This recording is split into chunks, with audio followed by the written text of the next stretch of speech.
if you were in the Baldoni situation with Blake Lively, and if you were in that movie, what would you do?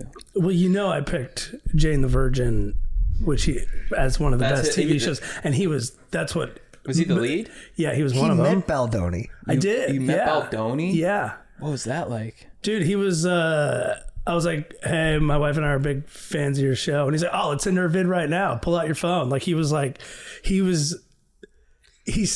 it definitely seemed like bullshit, you know what I mean? But like, I liked it. You know what I mean? Right. I'm like, and I was like, kind of like, dude, this guy is going to he's going to do whatever it takes to like get to the top. Like if anything, I was like, it's really impressive. Like he's ready to just like do it all. Like, that's what lean in and just be like super positive and like, yeah, let's go. Like engage with a fan. You know what I mean? I'm going Baldoni. Oh yeah. No way. I love my fans. And like Blake, if you want to like hang out, talk to me, and like make a video for my wife, like maybe I'll switch. It's like I'm persuadable. Yeah. Come at me. Well, dude, I'm hardline. This is a message to Blake Lively. You're not allowed on the pod. Boom. Whoa. Yeah, dude. That's awesome. Say it. Let the Stokers know, guys. We got a huge guest. JT and Chris. You guys are going to come in with the heat today. Congressman Khanna is coming on the pod. Represents Silicon Valley.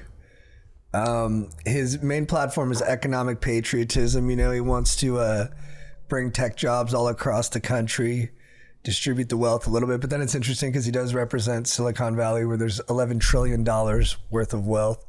So yeah, we'll talk to him about everything. He also co-authored a resolution with Thomas Massie, a Republican, even though Roe's on the left, to release the Epstein files. So, we'll have the juicy, salacious stuff in there too. But while we wait for Roe, maybe we'll just do a little roundup with the fellas. There's one thing I want to add about him. Yeah. He rep in his district, my alma mater, Santa Clara. Yeah. In his district. I got to ask if he's partied on Bellamy Street. He taught there? I think so. I thought that was... Did he really? I'll double check the Wikipedia. And because I saw that and I was like, yeah, Chad. Is there a lot of research grants at Santa Clara? Because that's a thing that's in flux right now. Maybe Roe could pull some weight for you and make sure they keep their labs open. Dude, what if I took a class from him? He's like, dude, I remember you. I'm like, oh yeah, I was drinking Slurpees with vodka. I mean, that sounds fun. Dude, it was awesome. Taught law at Santa Clara University School of Law. Did he really? Whoa, Chris, good recon. Wikipedia is amazing, dude. I don't know if you guys have ever heard of it, but it's kind of like a good spot to like go to get like just like a nice baseline of info. What website is that? Wikipedia, but .org. Don't fall for the .com, dude. That's probably some shyster trying to fool you guys. Peak COVID, one of Dad's friends sent like, check this out, and it was Wikipedia like .com instead of .org, and it was like, Steve? like, yeah. I was like, guys, this is not like a real website. It's pretending to be. That was a group thread. My dad started a political debate between like 9 people on a group thread. Oh, really? He's like, hey, Steve showed me this, and there was like 9 of us in my podcast. And then it got political. My dad, whoa, let's not get into politics here. Yeah. You fucking started it. That's hilarious. What's up, guys? Welcome to the podcast. We have an epic episode. We got Congressman Khanna on the podcast today. But first, we are on tour. I got my show at Dynasty Typewriter in Los Angeles. There's a live stream option. My one-man show in Los Angeles at Dynasty Typewriter this Friday at 10 p.m. I'm going to see you there. Then we've got Nashville next Tuesday, Columbus, Ohio next Wednesday, Cincinnati next Thursday.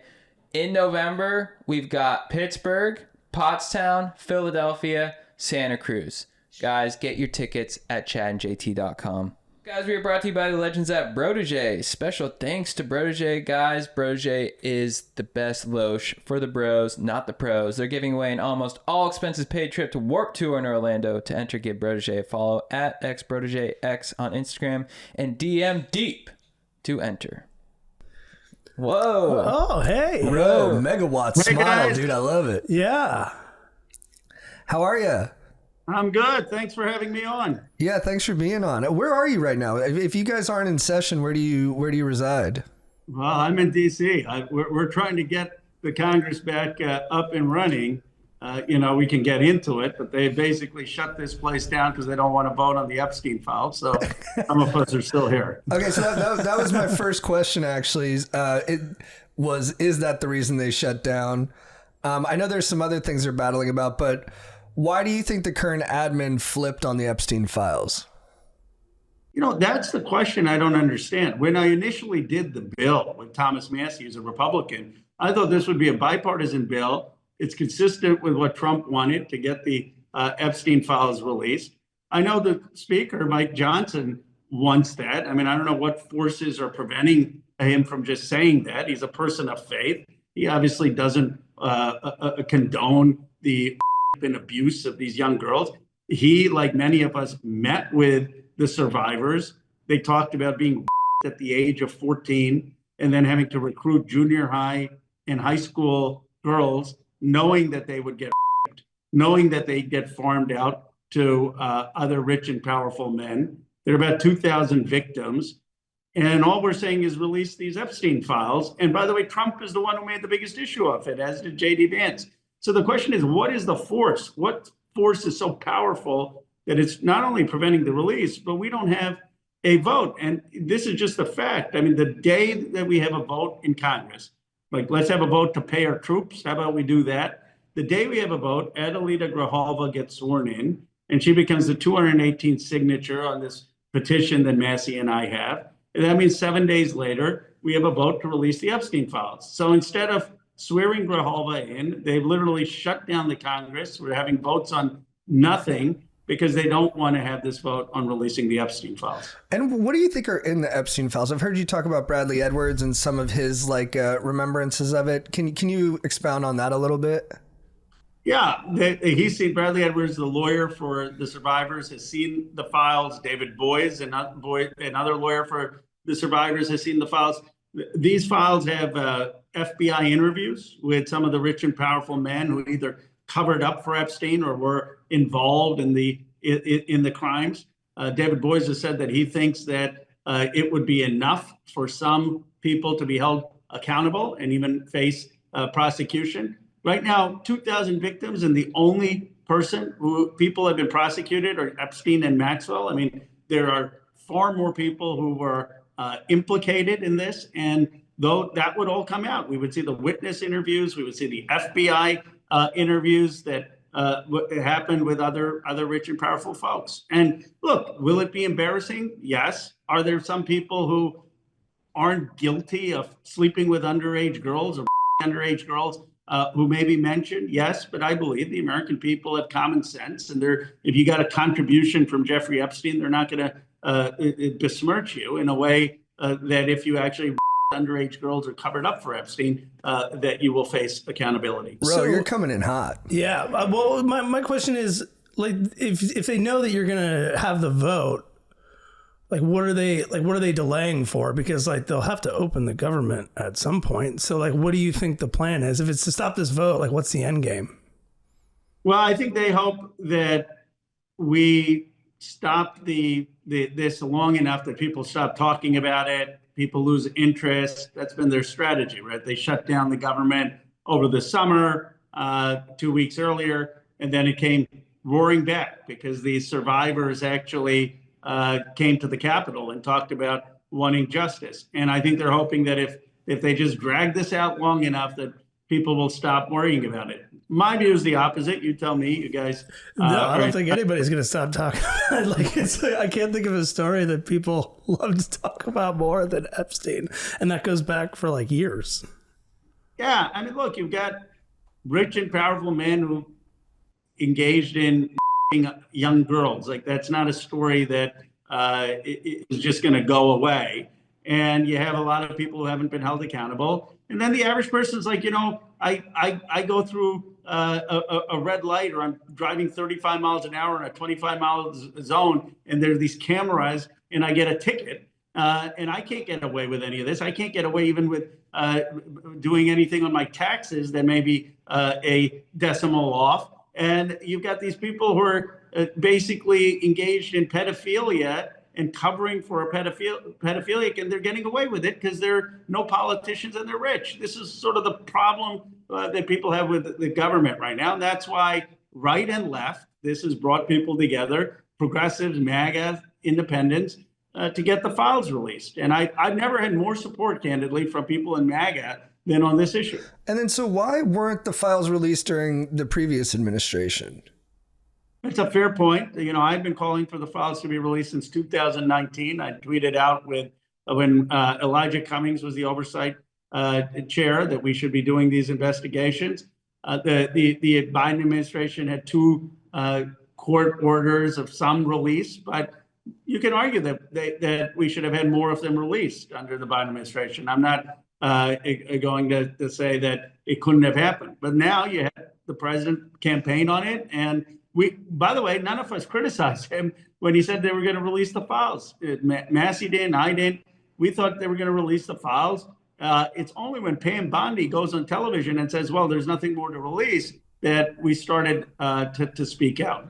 And then I heard you, when you were recollecting Bradley Edwards' testimony around it or talking about it, that there was also, they said you need to get the CIA files. Does that mean that there's like foreign governments and foreign intelligence involved in the Epstein files? Some people think that there is some foreign government involvement in terms of payments and in terms of the conspiracy. Now, I don't want to speculate, be some kind of conspiracy theory, but I will say those files should be released. The CIA files, the FBI files, the Treasury files of where the payments are coming from. At this point, the problem with not releasing the files is actually you have people thinking the worst and things that are conspiratorial and may not even be true. So just get everything out there. So if you run into Mike Johnson, like in the hallways, like, and you bring it up to him, like, what does he say? Like just in like informal conversations or even in the previous administration, like what's the reason that it's given? Well, like I said, I know Mike Johnson. We came into Congress together. We have a civil relationship. I never kind of just go, I'm not one of these Democrats who just go and say, oh, Mike Johnson is defending pedophiles. And Johnson, I said, look, Mike, come on. You're a religious person. You're a person of faith. You heard these survivors. Let's have a vote. He says, well, we're going through the process. The oversight committee is going through the process. You guys never called for doing this when Biden was president. I said, okay, let's not relitigate the past. This is something you could do under your speakership. You would be celebrated for doing that if you called for the release and the vote. And the oversight committee is not going to get the information because justice is stonewalling them. So, I try to be persuasive with Johnson. I don't think this is a good look for him or for his legacy, which is slowing down the release of the Epstein files. And then has there been any talk that, because also on the table is the Affordable Care Act tax subsidies, which insure a lot of people actually from red districts get their insurance that way. Has there been any talk that in exchange for not pushing the Epstein files, maybe they'll extend the tax cuts? Or does it not happen that plainly? Yeah, don't give them any ideas here. So far, just trying to understand it.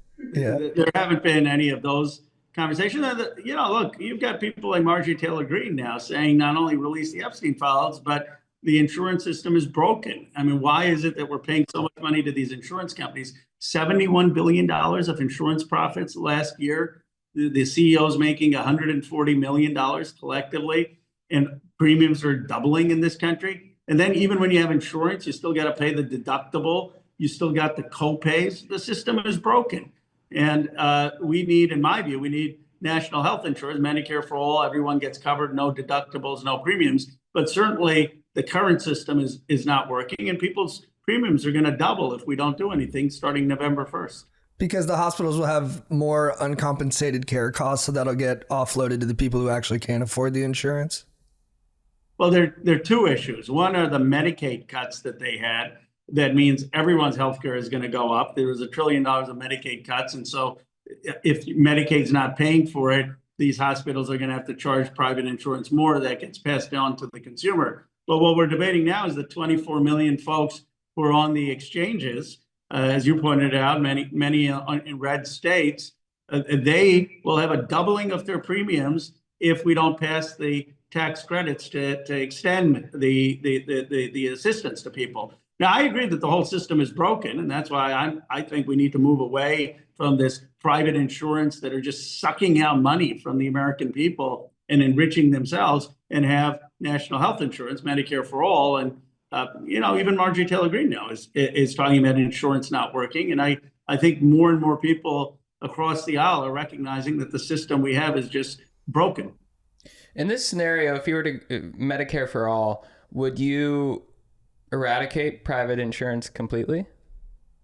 You would have private insurance could be supplemental, but everyone would get Medicare for all. Everyone would get Medicare. And that would make every doctor in network. The doctors would still be private, nurses would.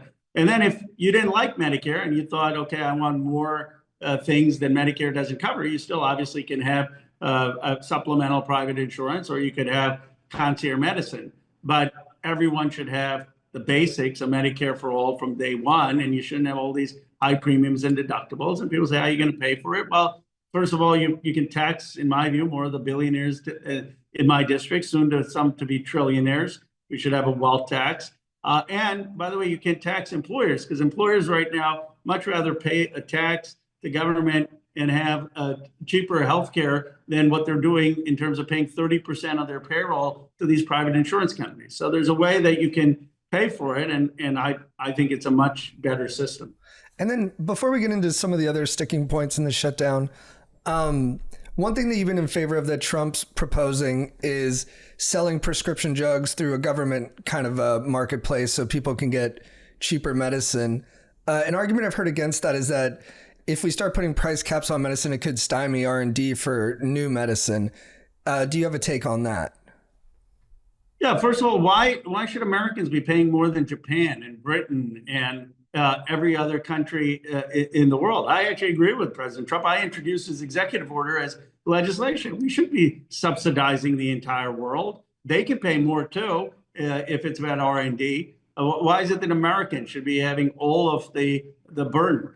Second, the most of the innovation that's actually happening is taking place in small companies, in startups, and at universities. The mRNA vaccine was developed by people at University of Pennsylvania, and it's taking place because of funding from the National Institute of Health, some of which Trump is cutting. So I think that this is not a fair economic argument. The pharmaceuticals, by the way, aren't putting the money into research. They're putting a lot of the money into stock buyback, into buying their own stocks. If they stop the stock buybacks, they'd have a much better argument that this is actually there for innovation. It's their profits at the expense of Americans paying 2 to 3 times more than people in Britain, Japan, Canada, Australia. But that's for newer drugs. We pay way less than Europe for generics. Sure. And what the bill does, what Bernie and my bill does, and I think Trump's executive order goes in a similar way, is that if you're charging Americans more than 120% of what they're paying in Europe, then you will lose your patent license to exclusivity, and we're going to bring generics in the market. And you're right, the generics are not the problem. It's the exclusivity on these patents where they're charging 3 times more to Americans than anyone else around the world. Would you want to change the patent rules in any way? Because I thought I read that a lot of times they'll like add something to extend the patent life, that they're like, oh, well, it can also do this. And then that extends the patent life of a drug, like beyond what it was supposed to be. Would you change the patent rules in any way? You're spot on. I mean, some of the patent abuse is crazy. Some of the medicines for arthritis, for diabetes, they've been discovered for decades, and yet they'll add something about, we're changing how you take the medicine. We're changing what container the medicine's in. We're changing some cosmetic aspect of it, and they patent it, and they continue to have these profits. So we need to curb the patent abuse. And there were bipartisan hearings. By the way, this often brings Democrats and Republicans together in railing against big pharma, but they have such a lobby. They have more lobbyists, big pharma lobbyists in Congress than there are members of Congress. They have huge money that they give to campaigns, and they basically kill things. I mean, that's what they're going to do with Trump's executive order. What Trump's executive order is in court. They're challenging it. It's not going to happen. And the only way we can make it happen is to pass legislation and they basically have too much of an influence on the committees of jurisdiction to get the legislation to move. So this is why people are so frustrated with Washington. And then to another reason for the shutdown is that some of the Democrats have said that Republicans are messing with the allocated budget that was agreed upon through Congress, which is outside the normal protocol. Could you speak to that? Yeah, and it's a basic, like from fifth grade social studies. You got three branches of government. You got Congress, you got the president, you got the Supreme Court. Congress gets to raise revenue and spend revenue. So when Congress says, okay, we're going to tax this amount, and then we're going to spend on defense, or we're going to spend on cancer research, the president basically needs to spend that money. He gets to execute it. He gets through the agencies to distribute it, actually figure out how that money gets into the right hands. But he can't just say, oh, I don't want to spend what Congress appropriated. And that's what Trump's done. In some cases, he's like, well, I don't like these programs. I'm not going to spend this money. Think if a Democrat was there. Like, think about someone from the left getting elected president and who says, well, I don't want to spend money on these kind of tanks or this kind of military. And you basically have the Congress saying, no, you got to spend the money, and the president unilaterally saying, no, I don't want to spend it. That's not how our system of government works. So all we want is for the president to commit that whatever Congress passes, he's got to spend.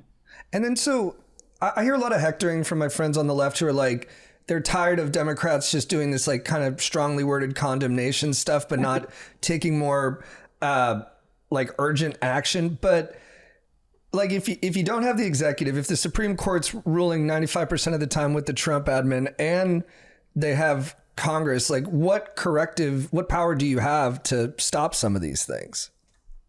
Well, it's hard. And that's why I'm glad that the Democratic caucus is together now, and we're not just going to give our votes to let Trump ride roughshod over Congress and the Constitution the way Schumer did in the first shutdown. So I think the Democrats have grown more of a spine. But ultimately, we need social movements to hold Trump accountable. Look, my grandfather spent 4 years in jail as part of Gandhi's independence movement. And I know what mobilization and mass movements can do. And you have on Saturday the No Kings protest. I really appreciate all the people who are coming out. It's not without some risk to speak up, to show up. And to me, that's what's really going to change things and bring accountability, the mobilization of people for justice. And then you talk about Chuck Schumer sometimes in a, like, you'll say he's proud of having a flip phone, like he's a little out of touch with tech and that, like, is it awkward when you guys run into each other? Like, what is your guys' relation? I don't mean this as gossip. I'm genuinely curious how the upper echelons of the party work. Yeah, you can say I'm not his favorite person. He's pretty direct, and he's gotten upset at me before. But you know, that's why people don't say this stuff. You know, it's your colleagues. You see them. They kind of tiptoe around. But I'm not in here to just make friends with people. I'm here to represent my constituency and try to make a change. And I fundamentally believe that the status quo has failed. The new generation needs to come into to these places. You know, there are a lot of great people in the Senate, Brian Schatz, Chris Murphy, others. Like, why can't we get a new generation? And then every time, like, Johnson is criticizing Schumer, he's like, well, if Schumer was in office when I was 9 years old, fine. So let's have some new generation of leaders. That's democracy. Everyone needs to know their sell-by date. And I think this country wants folks who have a bit of an edge and boldness and recognize that the status quo is broken. Well, I'm sure another sticking point for you guys, too, is Israel and the Israel-Palestine conflict. I know you're on record. You don't take money from PACs. You don't take money from AIPAC. You'll meet with them, but you don't take funds from them. They've become kind of a boogeyman for everyone in terms of negative influence in our politics. Are they as influential and powerful as many citizens believe? They used to be. There was a famous quote by a lobbyist in AIPAC saying that he could have a paper napkin and within 24 hours, he could have 70 senators sign that paper napkin. Now, I led a letter to recognize a Palestinian state, like 150 other countries, by the way, no Hamas, demilitarize, and recognizing a secure Israel as a Jewish democratic state, a two-state solution. And we got 47 signatures. AIPAC counter-mobilized against me, and they only got 30 folks. So it's losing influence.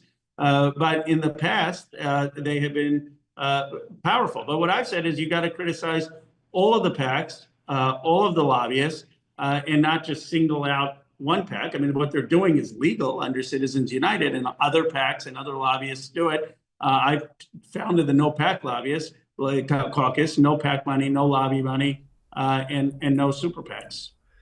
And then, do you think Trump did a good job? I mean, I know time will tell, but at least now in the recent aftermath, do you think Trump did a good job with Israel-Palestine and brokering a peace treaty?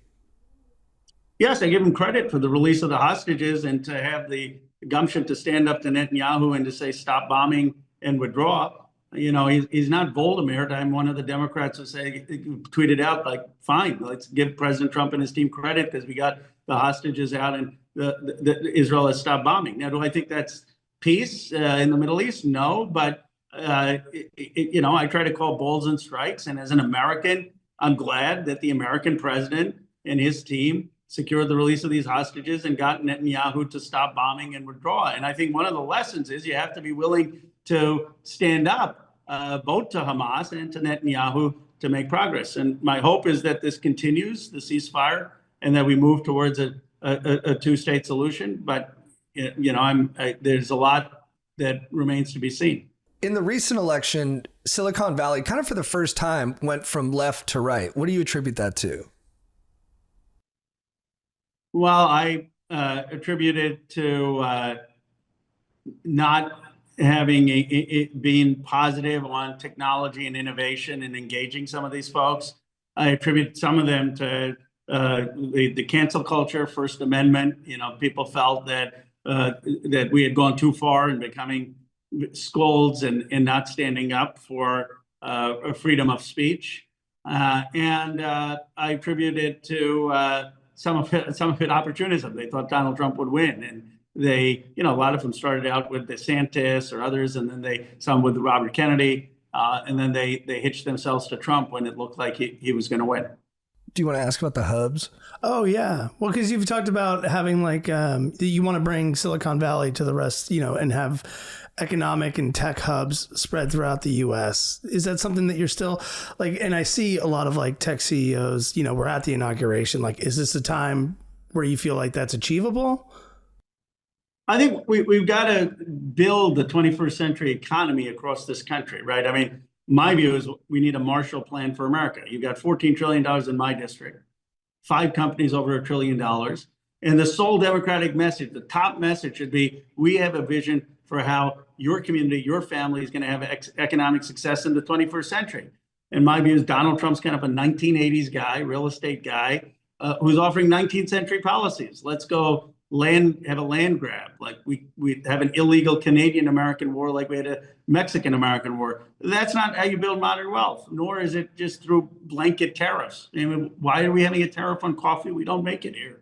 Why are we getting into this massive trade war with China, where now they're not sending their rare earth minerals, and now Argentinian farmers are selling their soybeans to China? The way we build modern wealth is by financing new factories in different communities, by having AI academies where people can understand AI and adopt it and have technology jobs. Trade is in the technology, like drones and medical research and other areas, animation, where they can actually get jobs that pay well beyond without a college degree, having trade schools, having an investment in healthcare jobs. Like, we should be the party that says, here's our vision for building economic wealth across this country. There are a lot of criticisms I get every day. One thing I can't be criticized is knowing how to build modern wealth. I come from a district which really is doing that, and I want us to be able to do that across America. I think if we become the party that is the party of economic growth across America,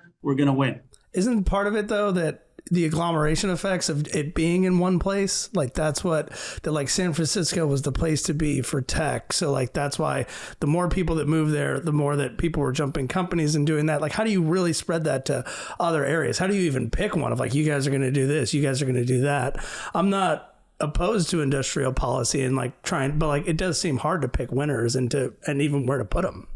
Yeah, no, I agree with you. I mean, look, it's not like we can say, okay, let's create Google or OpenAI in the middle of the country just through industrial policy. But we could have 1,000 trade schools so that we know that with AI, certain jobs are still going to be there: construction jobs, plumbing jobs, welding jobs. We could have tech trade jobs. If you have a skill in a certification, 12 weeks on a drone, you can make $50 an hour by having the drone look at roofs on houses and recommend what to do. We could have them be trained on medical technology so that they become technicians, and you don't need a college degree. So what are we doing in terms of the tech trades in employment? What are we doing in terms of people who can use AI to help their small businesses? What are we doing in terms of healthcare jobs that are going to exist? I just think that we can't create trillion-dollar companies everywhere, but we can create diverse, vibrant 21st century economies everywhere. We know it's funding in healthcare and education, in the trades. We know it's advanced manufacturing. We could have new steel plants come up that are direct reduction iron for hydrogen and don't have the same kind of emissions and put them in Western Pennsylvania or Ohio. And then how do you balance with AI the long-term benefits it could provide, like curing disease or aging, with the short-term costs of like AI addiction to chatbots or, AI psychosis or just job displacement? Yeah, I'm very concerned. I think that if we don't make AI for all of us, it's going to mean more money in the pockets of the billionaires in my district. So we need a jobs program. I think you need a future workforce administration that hires young people. Unemployment rate's almost 10% for 16 to 24-year-olds, and says, okay, you want to help come to government to make services better? You want to do work on healthcare? Do you want to do work in your community on wellness, on education, on climate? Then we're going to hire you. You can get some skills for a few years. I think we need to be supporting apprenticeships. We need to be changing the tax code so we make it easier for people to be hired as opposed to machines. We need a whole jobs agenda, or you're going to have displacement. And then we need to abolish the bots on social media. We need to be not having these platforms have immunity for algorithms that are causing harm, or you're going to have AI continue to put junk and extremism in people's feeds and further poison American democracy. So if the question is, do we need to regulate and have policy to deal with AI to help ordinary Americans? Absolutely. If I was an ordinary person, I'd be scared too. And this San Francisco consensus that it's all just going to be great is wrong. Can it have good effects? Yes, but only if we have democratic control over it. Do you think it should be regulated at the national or the state level? I think ideally at the national level, but I was opposed to this bill that they tried to sneak in to say no state should have regulation. I mean, that would be terrible, because what often happens is you have states regulating it and then you have a national bill. But they have a view. Look, the Trump Vance believe that they call it accelerationist, that we don't want to lose to China. We just need to not regulate it, let it explode here. I disagree with that. I think we can develop AI in a way that is responsible, so you don't have extremist feeds in social media, so you don't have ChatGPT recommending suicide. By that I mean a chat box like ChatGPT, not literally ChatGPT. And so you have jobs. And I think these are the big questions that the Congress should be focused on. Yeah, and David Sachs was saying, he's heads up AI for the Trump admin, and he was saying we need to do it at the national level now so that it's not a patchwork of regulations, so we lose this accelerated battle with China, but also so that California doesn't have outsized influence on what the regulations are. Do you feel that's a fair representation of how it would work? Well, first of all, California's built a lot of the AI, so it's not like we have a regulatory framework that doesn't allow for innovation. I mean, the whole AI ecosystem, OpenAI, Google, X, Meta, they're all in California. NVIDIA, Broadcom, that are producing the chips. And I agree with David that we need a national framework, and you could have a national framework that then preempts state laws. But until we have a national framework, we need state laws. And then moving into social media, obviously we're in a really just crazy time period. People are so worked up, angry. There's a lot of justifications for violence. I know you've proposed legislation that would hopefully temper that. Can you get into COSA and some of the other stuff you're behind? Yeah, a couple of things. First, have legislation eliminating bots on social media. A lot of the extremism comes from bots. Second, have a standard of harm for children. If you're under 18, you shouldn't be having your data taken and then having an algorithm send you stuff that may lead to an eating disorder or suicidal thoughts, or make you self-conscious of how you look, or make you have mental health issues. Other countries do this. They protect children and teenagers who are online. But third, we need to have some accountability if you've got algorithms that are causing harm in this country. And so if you're a social media platform, okay, you're not responsible for someone's speech, but if you're choosing to amplify it through your algorithm, you shouldn't have immunity for that. And if we put that kind of liability on algorithms, we will force these social media platforms to move away from just algorithmic amplification, and that will lead to less outrage, less extremism, less hate in our country. And you know these people well. Like Elon Musk wrote a blurb for your book.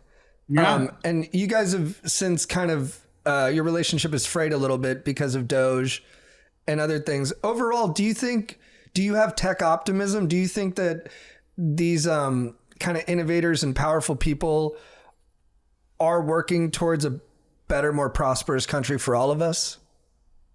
I think a lot of people in technology and innovation do that, and they get into it because they want to cure cancer and they want to improve communications, and they want to make things, build things that make our lives easier.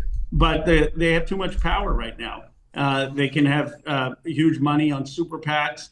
They control too much of the information ecosystem. I mean, basically, think of like Elon Musk, if he owned one of the biggest newspapers, and then he wrote 5 editorials every day for that newspaper. I mean, it's too much control. And then Larry Ellison getting TikTok.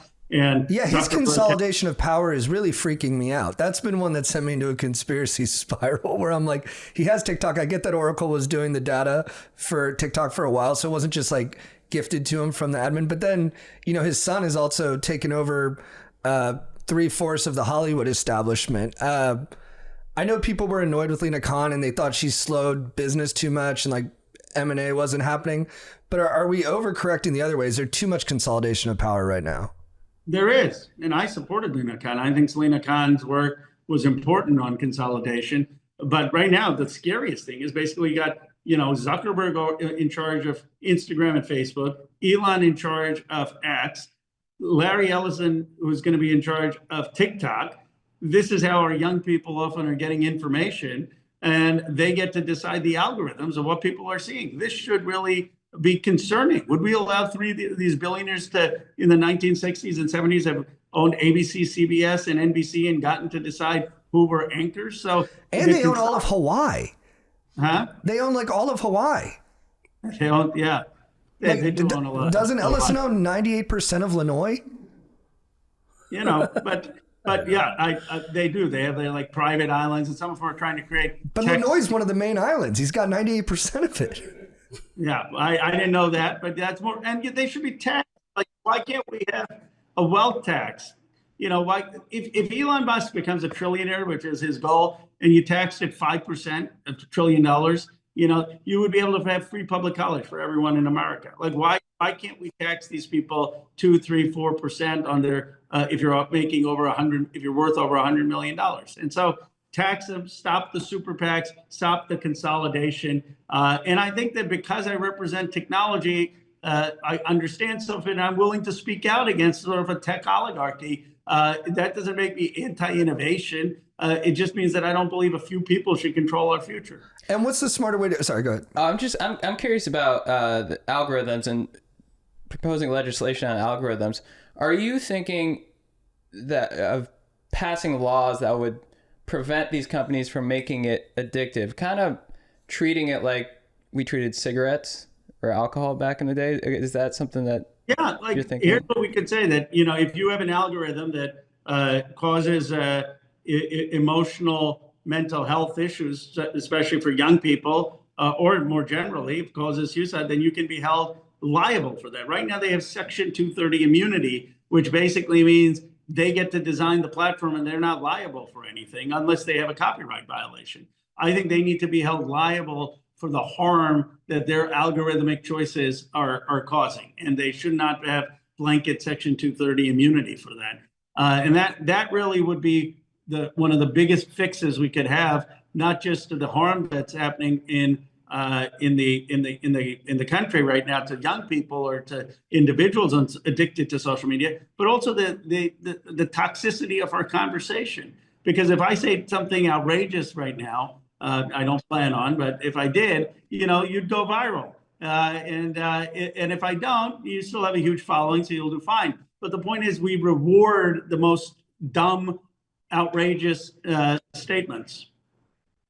Would that mean reverting back to kind of the original social media platforms, whereas kind of follower based, and you basically are fed the people you follow? Is that? Yeah, I mean, look, one thing you could be fed what you follow, you could have it chronological.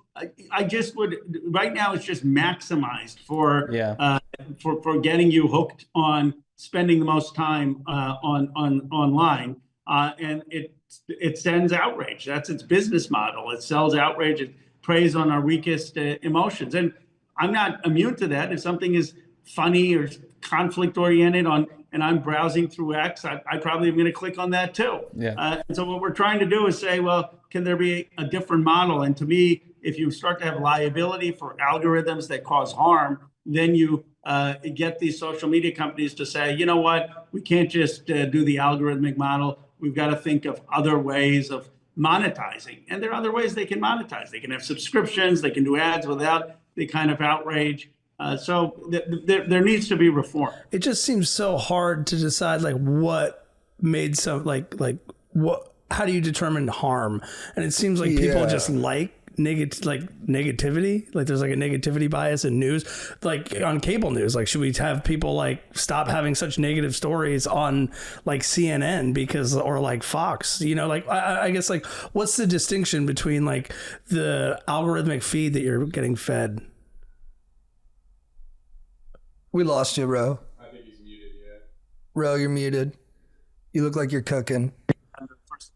But if you're amplifying something that is causing a kid to Ro, I'm sorry, we lost you for a little bit there. Can you speaking now through, I assume, your laptop mic rather than your microphone? Hello? Yeah, can you hear us? A little soft, yeah. We're going to see how tech adept you are right now. Hello? The tech companies heard. Yeah, right. Yeah, Teal just shut us down, dude. Yeah. It's interesting. I do like what he's saying about legislating the algorithm, because to me it is treating it like an addictive substance is kind of I don't know how you legislate that, but it is it does harmful. I just wonder. Yeah, Ro, can you hear us? Yeah, sorry, I don't know. I think we got cut off somewhere. No, all good. No, it's good. We were bummed because you were, as JT said, you looked like you were cooking. Yeah, we were I don't want people to say, okay, you got a hard question, and there goes Ro. You know that old politician trick. Suddenly connection problems, or the best one is I gotta vote, I gotta run. Well, if you don't mind it, we can edit around it. Do you mind taking that again in terms of how you distinguish between different kinds of negative excitement that comes through the media? Yeah, look, if someone is saying that I don't believe in climate change, I think they should be allowed to express that opinion. And you can't have a truth police that tells us what is true and what is false. That's a counter to the First Amendment. I'm a huge First Amendment person. But if you are amplifying something that is going to get a 12-year-old to do the choking challenge and the kid dies, then you should be liable. That shouldn't be protected under the Section 230. If you're amplifying something where there's a post that says, we plan to kill Vice President Pence at this time on the Capitol on January 6th, you should be held liable. And so if we have liability for algorithms that are leading to extreme conduct that we can all agree is harmful, then I think these platforms will be more careful They don't have to police speech, but they can at least mitigate the worst kind of content. And there's some legal precedent, right? Like with the Facebook case around vaccine misinformation, they found standing, but all the conservative judges dissented and said there wasn't standing. So it seems like if this gets to a legal situation, it could be an uphill battle. It could. And look, that got caught up in the whole COVID debate. But there are clear cases of misinformation on public health that causes clear harm, or getting young kids to have suicidal thoughts or do choking challenges. I mean, look, we've got to start with getting rid of the extremes, and that's not going to make the internet a Pollyannish place where we're all having civil conversations like this. But at least it starts to not be the Wild West. And you can't have this view that I can just do whatever algorithm I want and put whatever content I want, and I have no liability.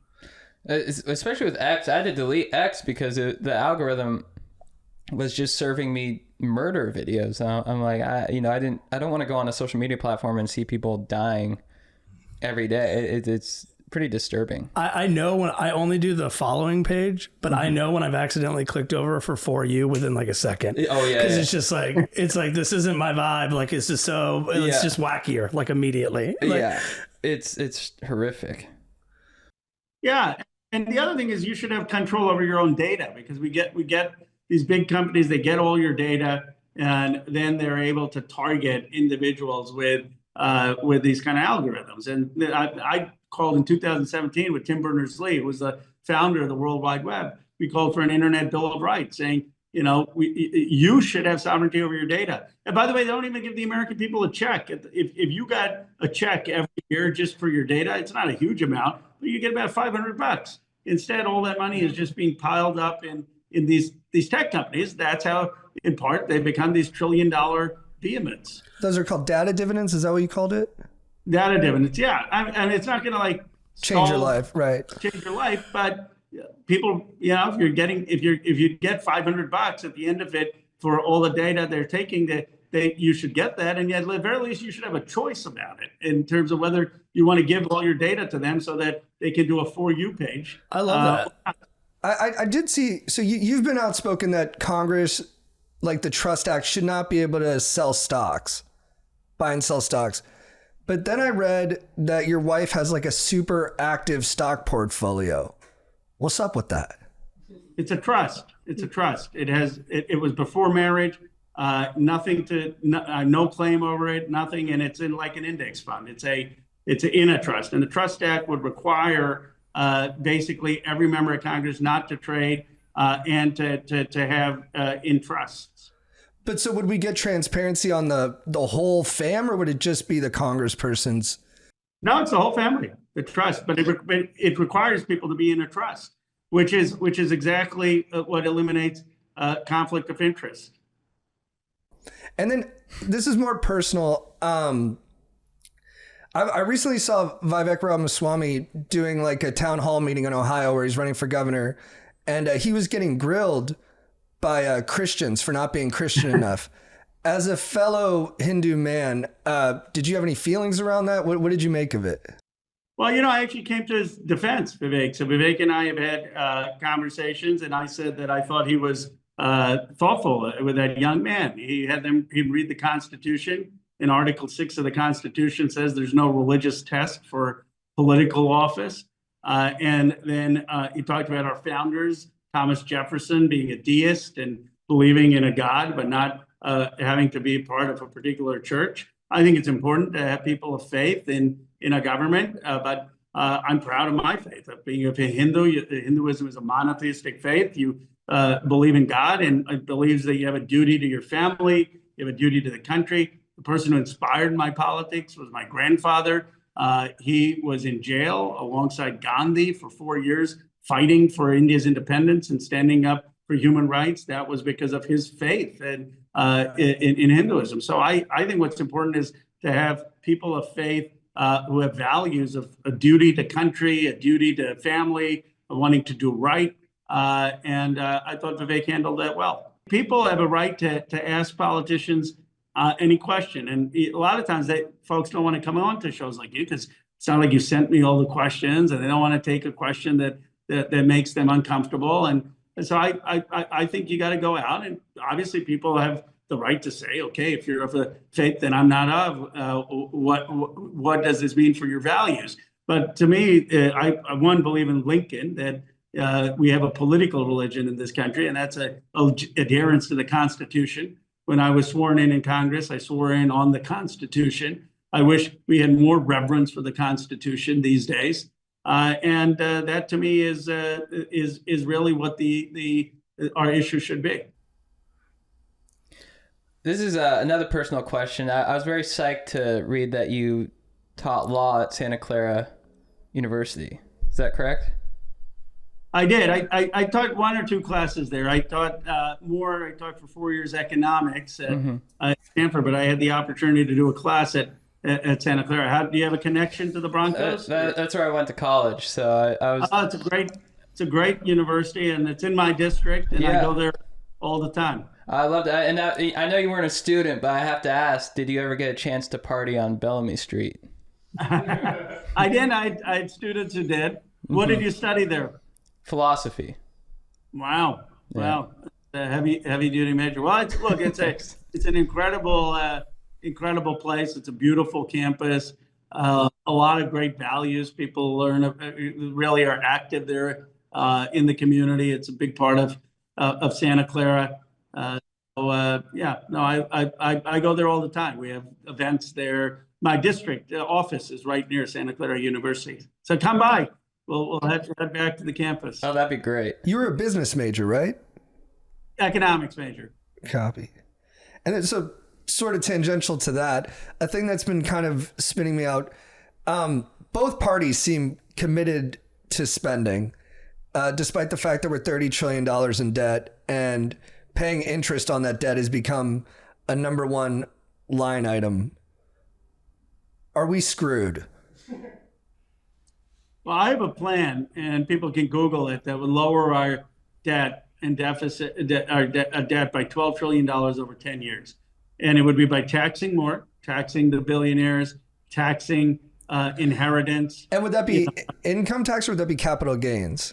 It would be a wealth tax on billionaires, tax on stock buybacks, raise the corporate tax rate to 28%. If you give money to your kids, they should have to pay the capital gains appreciation. Right now, they get a step up in basis. You shouldn't be able to just put money in trusts and let it appreciate also without having to pay tax. So there are things we can do to raise revenue. And then I have cuts. We don't need a 56% of our budget, over $1 trillion, going to defense contractors for endless wars. We don't need Medicare Advantage that is ripping off the American taxpayer, because they make people sicker than they are, and then they collect from Medicare. We don't need fossil fuel subsidies. They add. It's like, my understanding of Medicare Advantage is that they basically submit codes that represent sicknesses, and then they just get money back for treating those. So they're incentivized to just add more on so that they get more money, even though they don't have to necessarily treat it. Is that correct? Yeah, I mean, there's documented evidence that they'll basically make a patient look sicker. Oh, that patient has diabetes, that patient has heart disease, so that they get some fixed money. And then when they've been audited, turns out that patient wasn't as sick as they claim. And this is billions of dollars. So on that one, it seems like such a cut and dry one. Has there been any movement on that, in discussions with your colleagues on either side of the aisle? People talk about it, but look, these insurance companies have huge influence in our politics, and they scare people. Oh, they want to ban private insurance. No, we just want it to be honest. And why are you calling yourself Medicare Advantage? They confuse seniors to thinking it's Medicare when it's not. The problem is the Medicare Advantage plans often cover dental, vision, and hearing. Medicare doesn't. That's why we need Medicare to cover dental, vision, and hearing, and not have people just fall for these Medicare Advantage plans. And then, by the way, if they have catastrophic illness, they realize these Medicare Advantage plans aren't covering what they needed to be covered. But it's a total racket, in my view. They shouldn't be allowed to use the name Medicare, and there needs to be reform. But you're up against very powerful interests: the defense contractors, big pharma, the big insurance companies. These are very powerful lobbies in Congress, and they prevent a lot of reform. And in terms of, because you come at it from the perspective of a progressive capitalist, and then there's also another wing of the party that has a lot of momentum right now, which is more of like the DSA philosophy. When we've talked about Chuck Schumer, when you look at the future of the party, where do you see it going? I think it's a progressive future that fundamentally is about tackling income inequality. And I, of course, co-chaired Bernie Sanders' campaign. I endorsed him in 2016. I've endorsed Zohran Mamdani. I'm going to campaign for him on November 1st. But I think that in addition, where I call myself a progressive capitalist instead of a democratic socialist, is I'm for taxing wealth. I'm for Medicare for all, childcare $10 a day, free college. But I also think in addition to having the pie be fair, you've got to grow the pie. And that to grow the pie, you need the private sector investment for job creation. You need technology credentialing for programs in the tech trades. And you need the private sector to build things. And so I don't have a anti-business, reflexively anti-business view. I think you've got to combine economic growth with economic fairness. That to me was the New Deal. That was FDR. He did win 4 terms. So my view is that we can learn something from him. So and those ideas, sorry, go ahead. I was going to say, like, if you were, let's say you were the head of the Democratic Party, what kind of candidates would you be running out? What would be your platform to just be like, okay, midterms are coming up. These are like, you know, our top priorities and we have to pound the pavement just talking about these things. What would you do? Well, for the midterms, I would say they're taking away money from hardworking Americans in the working class and middle class to give tax breaks to the people in my district. And is that really what you want? Is that helping the forgotten Americans? We need to be focused on taxing the billionaires in my district and making sure people have health care and lowering their child care costs, lowering their utilities costs and education costs. And here's some ideas of how we do that, lowering their grocery costs. I mean, instead of giving $20 billion to Argentina, what if we had just given money to help people with the extra grocery bills they're having because of these irrational tariffs? That would be the message in the midterms. And I'd run what we're doing. I'd have Abigail Spanberger running for governor of Virginia. I went and campaigned for her. Mikey Sherrill, I campaigned for her in New Jersey. And I'm going to campaign for Zohran Mamdani. Like, we don't need the same person running in every district or every state. We should be a Big Ten party. And I'd focus on how Trump hasn't delivered for lowering prices and working class Americans. For the broader issue of the party, I would say, how do we become the party that has the economic message for the future, that we understand what it's going to take for you to build wealth, to have economic independence, to get a good job for your kids, to understand the future digital economy, and to make sure that your costs aren't skyrocketing on debt from healthcare, debt from college. Make sure you can buy a house. I mean, did you see Maxwell House is now called Maxwell Apartments? It's like such a sad commentary. Maxwell House was the coffee brand because people can't buy a house. Like, we should be the party that says we want to rebuild the American dream. And do you see housing, but do you still see that being like settled mostly on a local level in terms of zoning and like density, that sort of thing? Or do you think I think we should have a big federal program to double construction of housing in this country. And we should be offering low interest loans to first time home buyers along with down payment assistance to make home ownership something achievable in America. But you can do all that and the school and the childcare without adding to the debt? Well, you got to tax. You got to be willing to tax more. I'm willing to tax more. I mean, I have a proposal which lowers the deficit by $12 trillion, lowers the debt by $12 trillion, gets deficits under 4% of GDP, and does some of the child care and housing and free college things. But it has higher taxes on billionaires, higher corporate tax, financial transaction tax, cuts on the defense budget, cuts on fossil fuel subsidies, cuts on the Medicare Advantage program. So where do you get that estimate from in terms of how much? Do you put your proposal through the CBO, or do you have your own like independent kind of economist team that does it for you? We have our economist team that does it, but it's all public. Where we would cut, where we would raise revenue. Right, we can follow the math if we want to do the due diligence on it. You can follow the math, and if people have criticisms are constructive, they can tweet at me. I read a lot of my tweets at Khanna, or send me an email. And, it's not perfect. Obviously, I'm sure there's some places that could be stronger. But I feel like every member of Congress should show their math and show where you're going to cut, where you're going to raise revenue. Chris, do you want to land it? Do you have another question? I was going to see if you wanted to ask if your question you had about restarting Congress. Oh, yeah. I mean,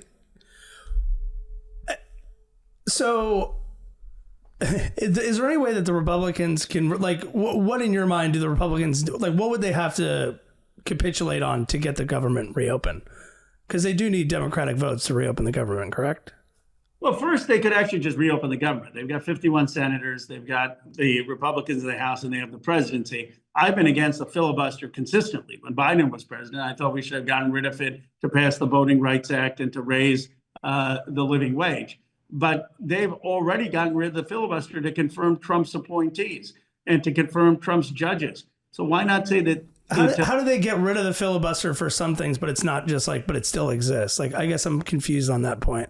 It's totally up to them. Thune could tomorrow say, we have an exception for presidential appointees and judges. We're going to create an exception to keep government open, and they can do it. They call it the nuclear option, and they scare people. But it's not in our Constitution that you need 60 votes. I think most Americans will be like, okay, yeah, just get government open if you can do it with 51 votes.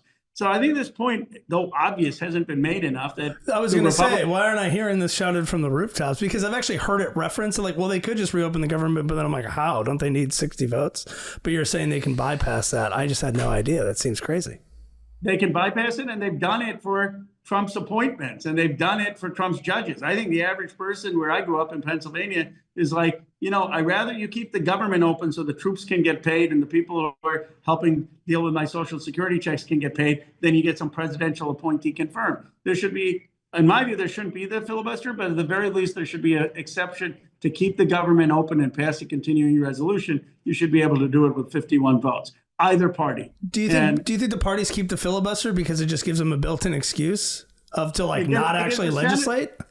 It gives the senators more power. Every senator gets to be a king. It would totally reduce the power of the Senate not to have the filibuster. And that I've been consistent. People said, "Oh, you're only calling for the end of the filibuster under Biden." When I wanted my agenda, I did, but I'm calling for the end of it under Trump. Like, if 51 senators, you can get them on board, get them on board. I think this government is just totally paralyzed with the 60 senator rule, especially given how polarized we are in this country. And so we're all on like vacation since September 23rd. Congress has been out because they don't want the Epstein files and we can't get government open. So they could do it tomorrow. If they want Democratic votes, they've got to concede on health care and make sure that they extend the subsidies. This thing is going to come to a head on November 1st when people start to get their letters about their premiums going up. And if the government workers, there's 4 million government workers, they're going to miss their second paycheck in like a week or two. Yeah, exactly. And who are they going to be pissed at? You guys or the Republicans? They're probably pissed at everyone, but so far the polling shows a little more than the Republicans. You know why? Because no one believes the Democrats have that much power. They all think we're feckless and aren't standing up. So the idea that like the Democrats have the power to shut down government is just not believable. Okay, copy. Well, and how has it worked in past ones? Like, is this the first time where, because where does the blame usually go? The one that's the controlling government or the one that's the minority at the time? It really depends. It can go either way, but it depends. When one party controls the government like this, where you have the House, the Senate, and the presidency, it usually goes to the majority party. And no one believes the Democrats are in charge. There are a lot of things you can say about the Democrats. No one believes like Hakeem Jeffries and Chuck Schumer are running the country. And so it's a really hard sell to say they're the ones blocking this. But if they want Democratic votes, they should extend the healthcare subsidies. All right. Juicy last cue. Who do you think was a better president, Clinton or Obama? Obama. Obama was more ethical. Obama made us see as a moral leader around the world. Obama was the first person of color to lead not just the United States, but the Western world. And he was transformative about what we could be at our best. And now Trump or Bush? Bush, because at least he believed in the Constitution. Though I would say that Trump's foreign policy has been less disastrous. I mean, Bush with the Iraq War really blundered, but at least Bush, had a decency. He didn't demonize immigrants, and he believed in the Constitution. So I would pick Bush. And who's the best candidate who never got elected? Wow. Daniel Patrick Moynihan, though I don't know if he ever ran for president, but he was certainly a deeply substantive person. I think someone like Bill Bradley was, very idealistic. He talked about poverty. He wanted to bring the country together. And of course, Bernie Sanders. I mean, I should have it. Bernie would have been a transformational. That would be my first answer. Bernie Sanders. Bernie Sanders would have transformed this country. All right. Well, Ro, it was wonderful talking to you. Thanks for coming on. Yeah, you guys asked for no questions in advance. You just, I've heard you on so many different kinds of podcasts. I know you talk about how you talk to Steve Bannon. So I admire how you go across all channels to get your message across. Well, I really admire you guys. I mean, you guys have obviously gotten a great following, and I'm sure people were excited I was doing this on my team, and I'm looking forward to getting the reaction. But we need people like, your regular guys, watch football, the 49ers, Phillies, and Dodgers, and yet you're engaged in the country. And I think that's what we need. We need people who can connect with ordinary Americans, their experiences, and be like, yeah, this politics stuff really matters. So I appreciate what you're doing. Oh, thanks, Ro. Appreciate it. Thank you. Thank you. Congressman. I should call you Congressman. That was too informal. Bro is fine. All right, later, dude. Thanks so much. All right, thanks. I'll see you on Bellamy. Yeah, take care. That was fun. Yeah, later, dude. It just said you could be chill. It's like, you got it, man. I'll hang out. He's a cool guy. Every time we talk to a politician, I'm like, he's got my vote. I want to say that I like them all afterwards. They're very good at being likable. We're not endorsing anyone. Yeah. And I'm sorry it's been all Dems. We'll interview Republicans too. It's just these are the people who have reached out to us because they see a couple of useful idiots. I hope you guys enjoy it. I felt like he was best spoken we've had on. You can tell he's been in the mix for a while. He knows how to do it. What? How long has he been in office? 2020, maybe he first ran in like 2018, I think it was. Cool. But yeah, he seems freaking chill, dude. Yeah, he's doing he's getting his name out there. And I do like that. Like he seems like he's potting a lot. It's sick. Oh yeah. How old is he? 49. 49. He looks great. He did have a good smile when he hopped on that politician sheen. Oh man, I didn't find an opening, but I'm so curious how people dress. You know what I mean? Because his was very, it was just very simple. I almost want to be like, who peacocks the most in Congress? Dressing, Schumer wears some big ties and stuff. He looks a little goof. I mean, I think Marjorie Taylor Greene wears some pretty big fur coats. Oh, that's pretty So sick. she was one of the Republicans. Like 100 degrees in D.C. and wet, and she's like a mingo. Would be so sick. Her and Massey were the two Republicans who voted for the full disclosure on the Epsteiners. Yeah, just use our brief language on Epstein stuff. Oh yeah, I mean, full disclosure on the Epi. Ro came in hot. He's like, look, these women are being. Dude, it was heavy. 20 times. I was like, whoa. It's like. It did ground it a little bit because the Epstein and like the Epstein files, like they're just like such a joke to me most of the time. You know what I mean? Like I'm joking because it's not fun to joke about like what actually happened.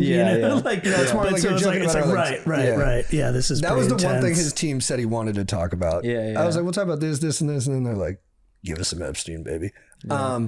Maybe it'd be funny if they're like, we want to talk about aliens, Epstein, flat Earth. He's got counters to Jesse Michaels last week. He's like, he was wrong on Bluebeam. This is actually how it works. He also tried DMT last month. He wants to dive deep into that. Mr. Congressman, did you talk to the machine elves? What's that one? He's like, dude, did you make that up or is that a thing? No, that's a thing. He's like, dude. Like Santa's like workshop elves or like different? I don't know. I gotta try it to figure out, but they're called machine elves. That's pretty cool.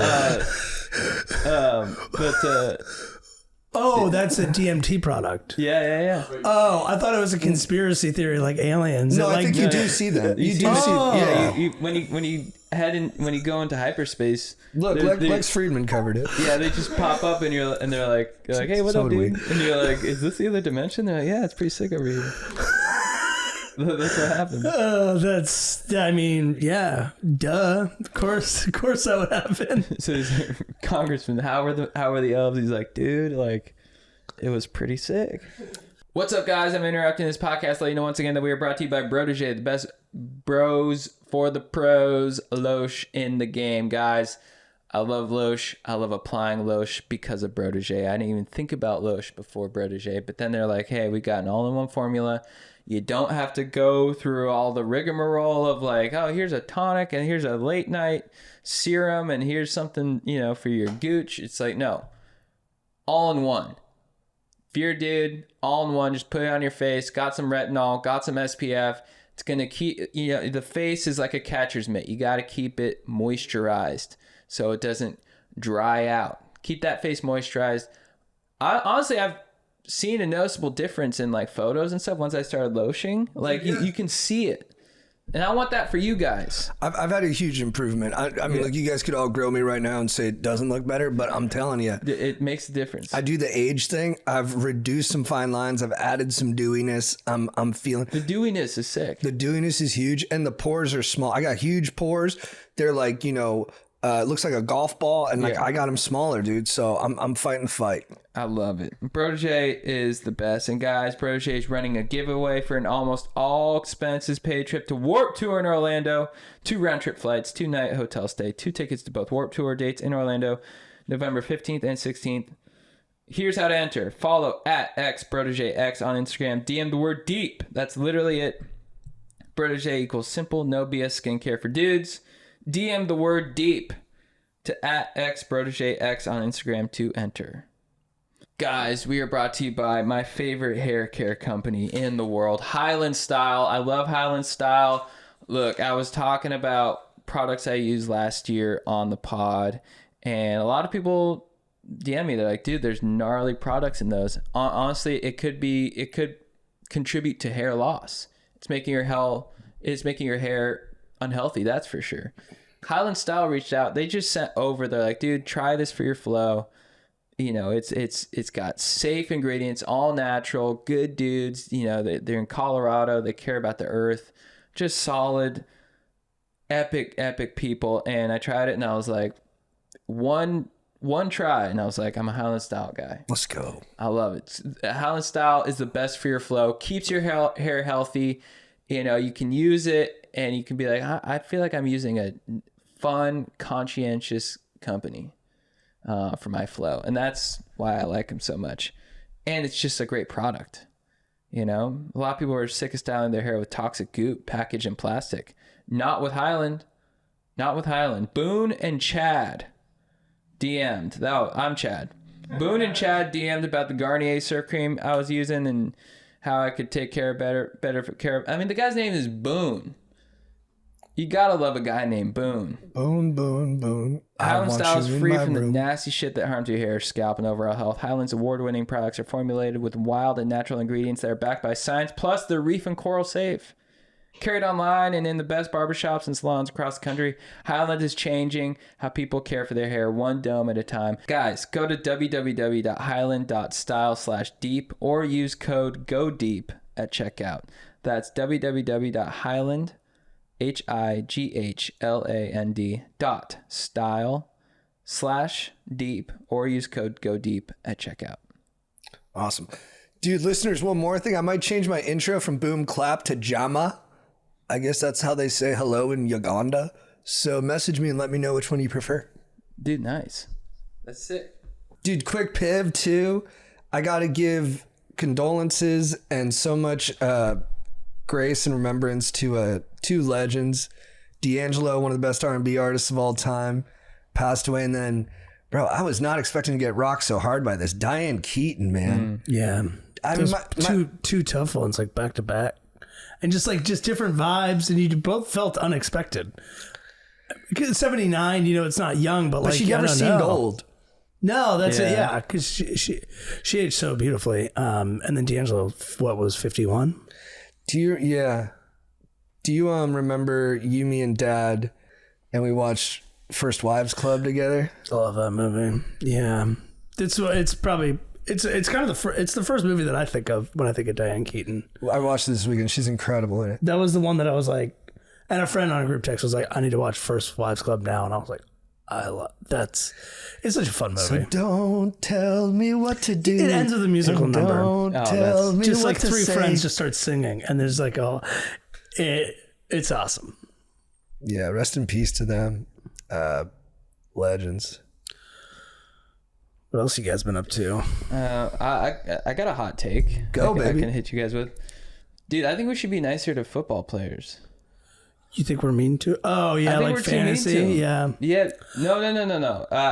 Like in general, I think like when they lose, I think let me rephrase it. I think we should be nicer to football teams that lose. No, because if I was there, I would have caught it. You fucking idiot, and I would have scored. So like, fuck them. Like, dude, I would have done that. Let him cook on it. Yeah. I mean, dude, I hear you there, but like, it's like.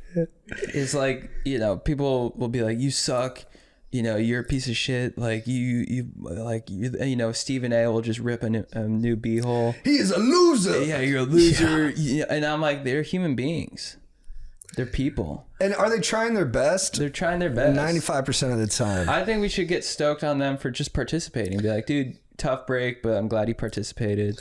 Even it's one of the only professions where it's like there's a clear winner and loser. Like, is that why we love it? Because we get to put him in this binary. Yeah. Why are we always making things binary? It's also like there's like 17 games is a lot, and there's always when there's a week between games. Yeah. The narrative is for a whole week, and then it changes immediately. So it's like a guy will get shit on for just having like maybe just one bad play, and then like for a week, like people are like, you fucking suck. Yeah. Why don't you go kill yourself? Like it's so intense. You get branded as a loser. And then they can score 4 touchdowns the next game, and everyone's like MVP candidate. And it's like it's like at one point they'll be like on top of the world. It's like, you know, and it's just like, you know, sometimes I'm like, you go online and you see like Cowboys defense sucks, or like, you know, Coach McDaniel's a loser now, or, you know, the Jets always blow, and I'm like, maybe have some, just like a little bit, think about their feelings a little bit more. It's a couple weeks ago, I think it was DeAndre Hopkins was being interviewed, and he's like,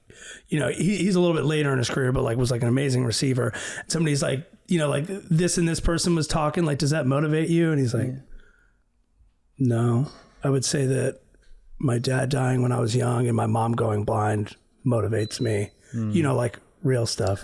And I was like, he's a badass. Like, dude, you're amazing. I mean, Like, someone threw poison in his mom's face too. That's what made her blind. Really? Yeah. That's how she went blind? Yeah. Jeez. He's That's tough. crazy. That's why when D'Angelo Hall went at him in that scrimmage, and Hopkins looked at him and said like this, I only fear God. Right. Yeah. It's like, dude, I've been through some. And so, like, yeah. Despite my joke, I totally agree. Like, we're like I'll DM players all the time. Like, yeah, I know.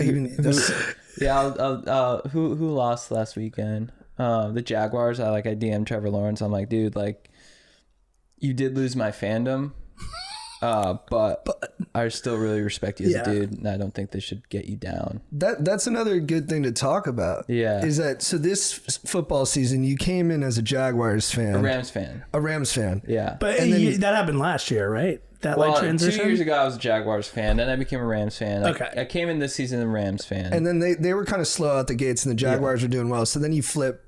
The Jaguars are 4-1, and I was like, well, I guess I'm a Jaguars fan now. They lost last weekend, and I was like, 4-2, you can't have me. And so I let them know publicly, and I also DM'd Trevor and ETN. I was like, guys, sorry, I can't do it this season, but this weekend Rams are playing the Jags. Whoa! So I DM'd them both: Sean McVay, Stafford, Puka, Trevor, Etienne. I don't know who else is on the Jags, even though they're my team. And I was like, dudes, like, you're fighting for my fandom, so give it your all. So whoever wins, like, I'm going to be a fan of. They're back in your... until maybe they lose they again. lose. Until they lose again, maybe. I like this Yeah. because also like, Is there a chance you go from Rams to Jags to a new third that's team? what I was just about to ask. Like, I can respect that you're still feeling it out with 2. Yeah. I don't know. Because the I might Bucks not look care, good. but like, right? The Baker looks amazing. Tampa, so Right. I mean, if the Bucks keep winning, who knows? I mean, you never know with football. But Yeah. I think by the end of the season, it could be a Bucks Also, you fan. might be watching a Rams game and be like, and somebody that they're playing against, you're like, who's that guy? That's amazing. Yeah, exactly. You're allowed to fall in love. I was an Eagles fan after the Super Bowl last year. I was like, Yeah, I They looked became good. an Eagles that fan. was one of the better teams It was I'd like, it was seen. like right Yeah. before halftime. I was like, whoa, I'm an Eagles fan now. totally. I DM'd Bradley Cooper. I was like, dude, how about our Eagles? And And he was doing it. and then The I just Go hopped. Birds And then I thing. just Yeah. hopped on a It's all flight, over. Yeah. and I got to celebrate the Super Bowl in Philly. Yeah. They've looked a little rough the last couple weeks. Yeah, that's Yeah. why I'm not a fan. Right. But that's how, but last year they won the Super Bowl, and I remember like week 5 or 6, like talking to an Eagles fan, like Sirianni's got to go. He lost that locker Well, room he had the last year. skirmish with the fan, Yeah, too. and it's like, and then they win a Super Bowl, and it's like nobody knows anything. But then he hit Bobby You know, Brown like, after the Super Totally. Bowl. And dude, when I was an Eagles fan for like a few weeks, I got really into it. I was talking shit. I was like, does anyone have horse shit? I'll eat it. Yeah. And Khanna said you guys like to watch like the Eagles, right? Or no, he said the Niners. He said That was so Niners. fun. He said Niners and then Phillies. He's like, look, you're normal guys. You like to watch the Niners and the Phillies and the. I'm like, like, dude, you thank don't- you for the research. We should be like, wow, you did your research.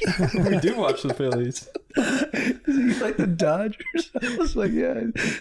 He made a big spread. He's like, I'll get him with one of these. Yeah. San Francisco, LA. Those are good guesses for California boys. Phillies, because why not? Maybe if he threw in like the Knicks or something. You guys like hamburgers and pizza and all sorts of you chocolate guys- milk. Look, you guys are, you're normal guys. You like barbecue and you like. You like to hit him from the back, but you don't mind kisses when missionary. I'm like, this guy gets you it. love back shots. that is true. Yeah. That is true. That It is true. He knows me. That's funny. But yeah, this is gonna be a big weekend for me. I'm excited. I also like to imagine that you just like buy a jersey immediately whenever you fall in love with the team. Well, that's so you just have like JT told me, he's like, you should rock both Jaguars and a Rams. Is it in LA? It's in London. Oh, that is the Yeah. ultimate London game. Right. Yeah. LA Rams Jaguars. Well, dude, the Just Rams like- are so funny because they can look so horrible for like 3.5 hours of a game and then just look like the best team in football for 15 minutes. The Jags, I don't ever really feel like they look like the best team in football. I haven't watched the Rams much. It feels like to me from an outsider, like if they don't have Puka, they can't move the ball. Yeah, And We'll see. he's got the busted He's so ankle. good. He's Man, a dog. That guy's awesome. he's good. He's I like watching tank. that guy play football. All right, who's the most badass white badass in the league right now? There's a couple guys. There's a guy who's had it, and now there's new guys on the corner. Is it Baker? Is it Cam Scatterbo? Or is it Jackson Dart? They all got similar energy. It's Baker. They're all It's Shockey-esque. Baker. Yeah, Baker. Baker's That just- third he's just down on his- scramble he had was. He's on such a heater. What a guy. I like him a lot. Would you see him talking shit to the fan? No. The fan was how she's like, "You're a fucking loser, dude. I'll be back at fucking halftime. You'll be on your fucking knees, bitch." Yeah. I think he said bitch instead of loser. He called him pussy. It was in the tunnel, I want to like quote him right before they accurately. walked out. And it was, yeah. Like we'll talk later because like, Can we pull it up? Yeah, can you go to YouTube, Jake? oh, it's the one where he's in the different uniform, the like more light orange instead of the red. Oh, you see it right here? Yeah, third row towards the middle. That's definitely the game.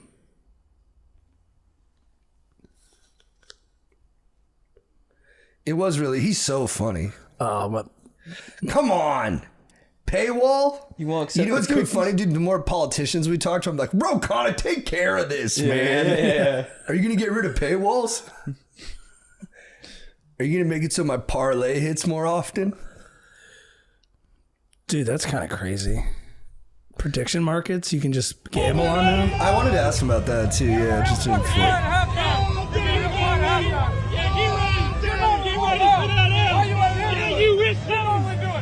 the subtitles.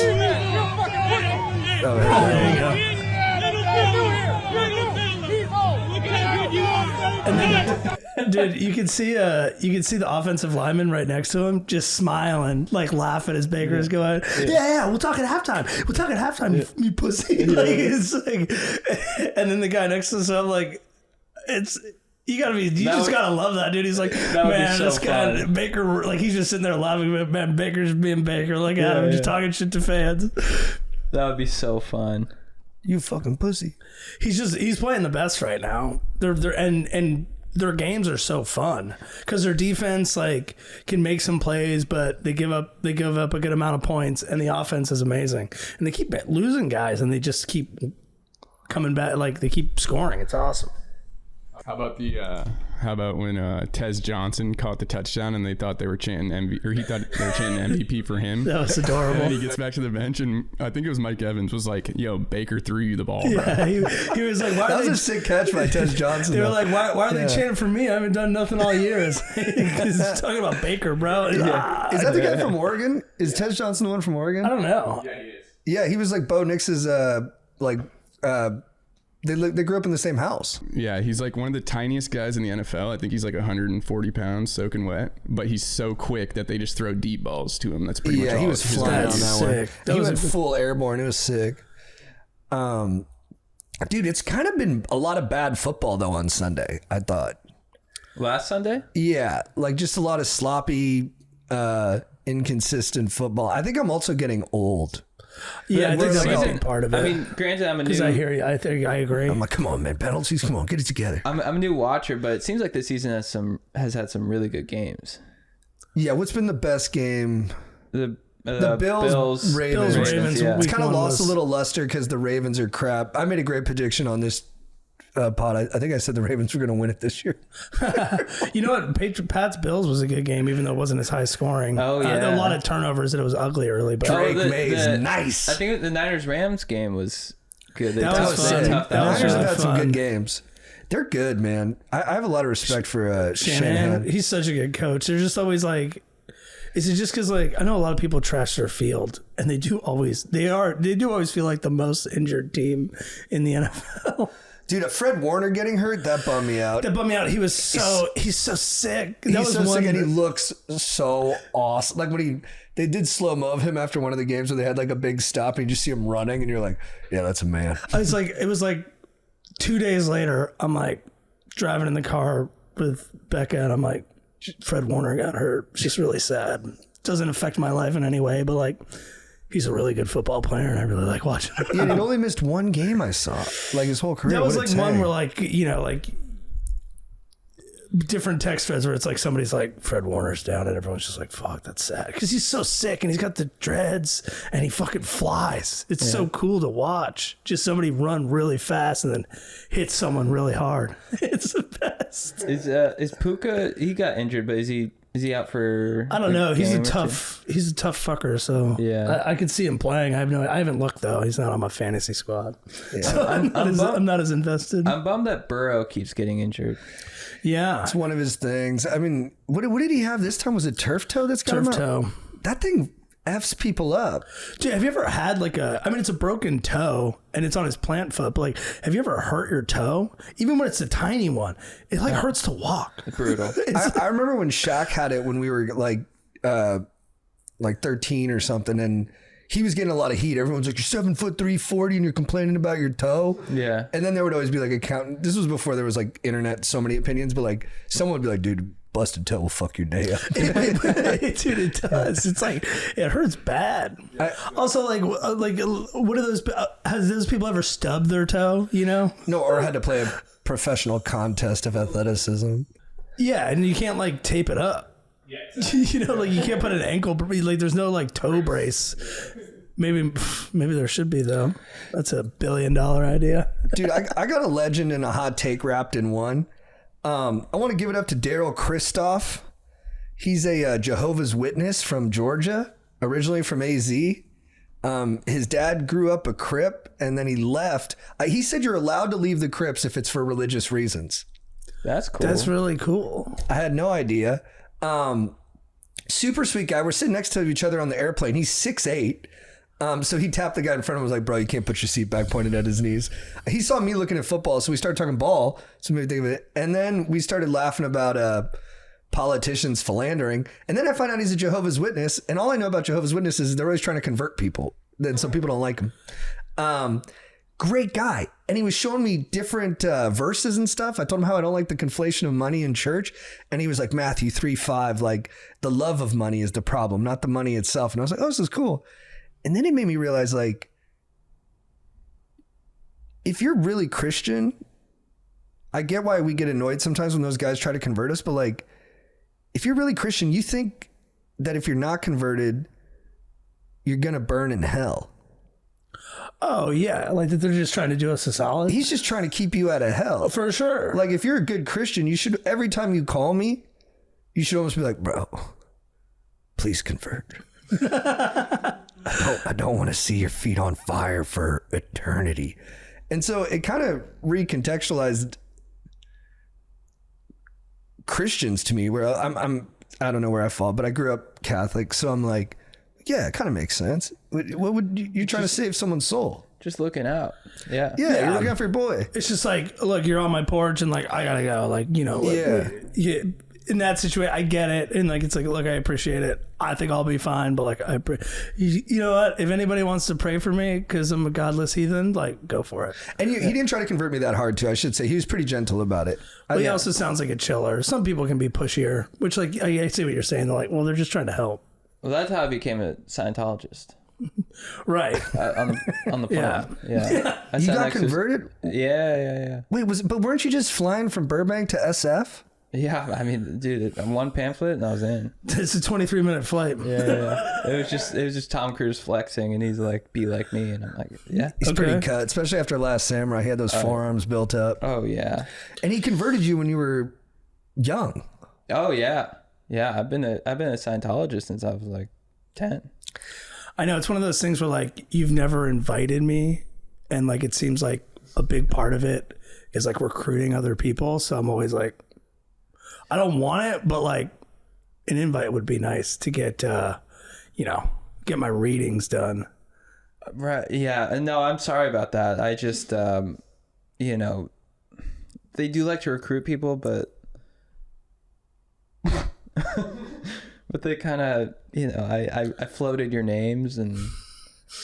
Oh, okay. I didn't. Yeah, they saw it. They saw photos of us and said no. I'm not tall enough or something. You'll have to be blonde. Was that in the photo? They could see. Or did you write down our heights on the photo? You're too short.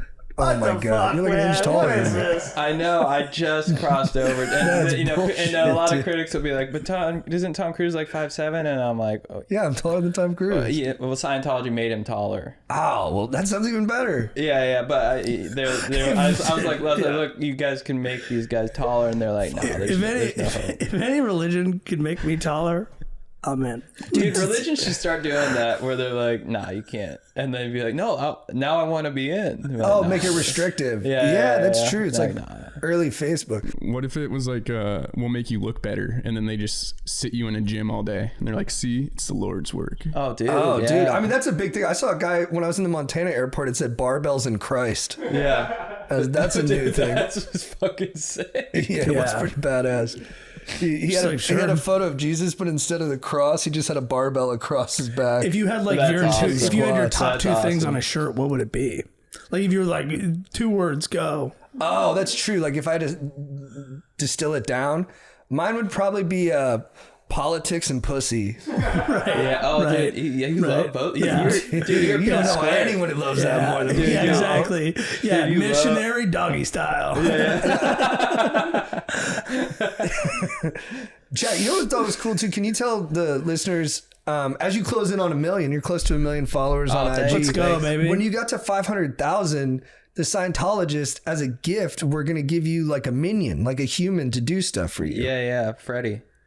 And where is he still adjacent to is he still living in the garage? He was living in the garage, but he just didn't really live up to the standards that they said that he was. They said he was going to clean the house, he's going to do laundry, And I would go in there, and he was using my Xbox in there. He like kind of configured my Xbox and like set it all. I'm like, are you using my Wi-Fi and stuff? So I just set him free. Oh, it was like having a freeloader or something. Yeah. So I just set him free. I'm like, just go. It's like what happened to those Thai leftovers? You know what I mean? Like you're not allowed to eat in here. Yeah, this exactly. is my home. Exactly. I'm like, like the bed sheets are crusty. We had sex last night. Oh, I'm sorry. No, please. No, that's sick, dude. With Kennedy? No, I'm kidding. No, yeah. And so I set him free. I'm like, just go. And I just, kind of like how you release like a dog out into the wild. I drove. Like when a puppy's not working out, so you're like, find your home. Yeah. And so I drove him out, which I guess, he was like, dude, why don't you just free me in the city? And I'm like, well, you should be, I think it's more humane to free him in the wild. But then looking back, I'm like, maybe, just setting him free in the middle of Wyoming. No, I think that's better. It's pretty, yeah. And there's sustenance out there. If he could figure out the whole hunting thing. Yeah. If you're a true Scientologist, you'll figure it out. Yeah. I mean, it was the middle of December, which is a little tough, but it's honestly like, it's still beautiful out there. Totally. And like, if you're going to find yourself in the middle of a city, no, you're going to find yourself in the middle of like a tundra. Exactly. That's because like you need a little bit of that adversity. You could like what? You could go use a Starbucks bathroom. Like there's all the amenities around. Like no, you got to be out there. Go fight a wolf. Dude, do you guys ever think dogs are actually God's way of watching us? I only when I'm doing something shameful, and I'm like, I hope not. Yeah. Wow. Dude, also, sorry, ADD. My buddy who I know, we went to Texas. Big ups to Austin and Dallas. Great shows, guys.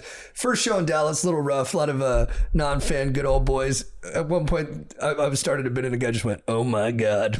Wait, like why? Because it was like I'm just like a freak. Did you mention Biden or something? I said Biden. Yeah, I have like 5 minutes on politics. Honestly, I think the bits work no matter who you are. But the guy just heard me say it. He was just like, "Jesus Christ!" Right. And like that should be the name of your hour: politics and pussy. Oh, thank you. Yeah, that is really what it should be. And I'll just go up there and do this for a minute. Yeah. And then I'm like, all right, tax rates.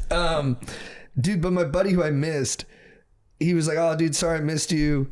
He's like, we're hunting this weekend. I'm like, oh, did you get anything good? He's like, they're killing hogs because I guess they're invasive species. Like, they could have kids in like every 8 months and they can have like 8 of them and they get to like a breeding age. And they can tear through everything. Yeah. I mean, they're voracious eaters and they're also powerful. So like, but there's a lot of ways they kill them.